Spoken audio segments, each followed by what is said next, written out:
Welcome to the Football Preview Report on HopkinsSports.com. I'm Stu Johnson.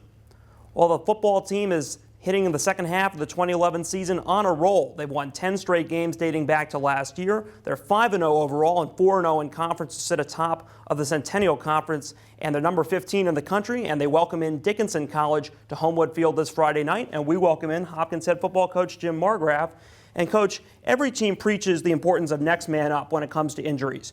But no team has been tested quite like you guys have, or few teams have been tested the way you guys have when it comes to losing important players on both sides of the ball. Ryan Piatek on defense especially has left a gap, but your linebackers have really stepped up in his absence. Yeah, defensively, we've had some great challenges over the last couple of weeks. Ryan's really maybe the top player in the conference. We feel he and Patrick McDonough from Muhlenberg are probably the two best players in the conference. So to lose him was a big blow to our team. At the same point, Rob Meady showed us a couple of weeks ago how to step up at quarterback, and we had the same happen last week. Dylan Miola, who's a senior, stepped in and has played very well. The guys around played extremely well. Taylor Matchow, the other linebacker. Our strong safeties are doing a great job. We played a freshman, Hanny Anabi, an awful lot, and he's done a terrific job so far. Blue Jays are third in the country in total defense, and a big reason why is also their secondary, which is number 1 in the country in pass defense. It's an interesting mix of older players and younger players in that secondary, all of whom are very talented, and obviously when you can stop the run, it makes it a little easier. All those things combined, we've got some great upperclassmen. Sam Eagleson's been a lockdown corner for a couple of years now. Mike Milano, again, we feel is one of the premier players in the league.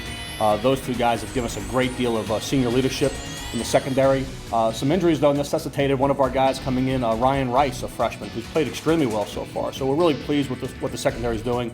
Up front, though, we've been playing great. And we've been facing a lot of third and longs. That helps the pass defense a great deal.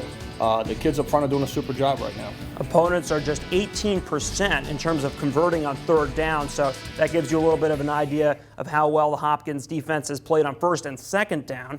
Also, on the offensive side, the O-line has been pretty much a force of stability throughout the last couple of years, and a big reason why is senior center Ed Roger, who's an All-American. It really all starts with him. Our offensive line's been playing terrific all year. Ed is the best player I've coached here at Hopkins, especially up front. He's really done a great job over the last several years. He hasn't let down at all. He's having a great senior year so far. I think the real next thing is Doug Drummond, who's another outstanding player at right guard, who's been playing very, very well. And Armand Jennifer is only a sophomore. We expected him to improve a bit from last year. He's fantastic right now. So we really feel good about our right side of the line. Our left side, Roland Massimino, who transferred in a couple of years ago, has been playing at a very high level right now. And we've been getting some good left guard play to two new guys, Vinny Bonadio and Ben Cranston. So it's been a good group so far.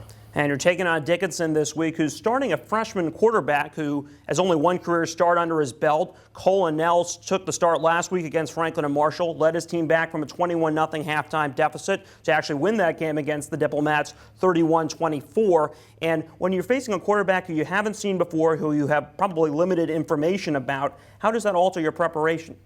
There's two things. One, they're coming off a bye week also. So there's time to put in some new stuff. They've seen what Cole can do. In his first start, he did play very, very well at F&M.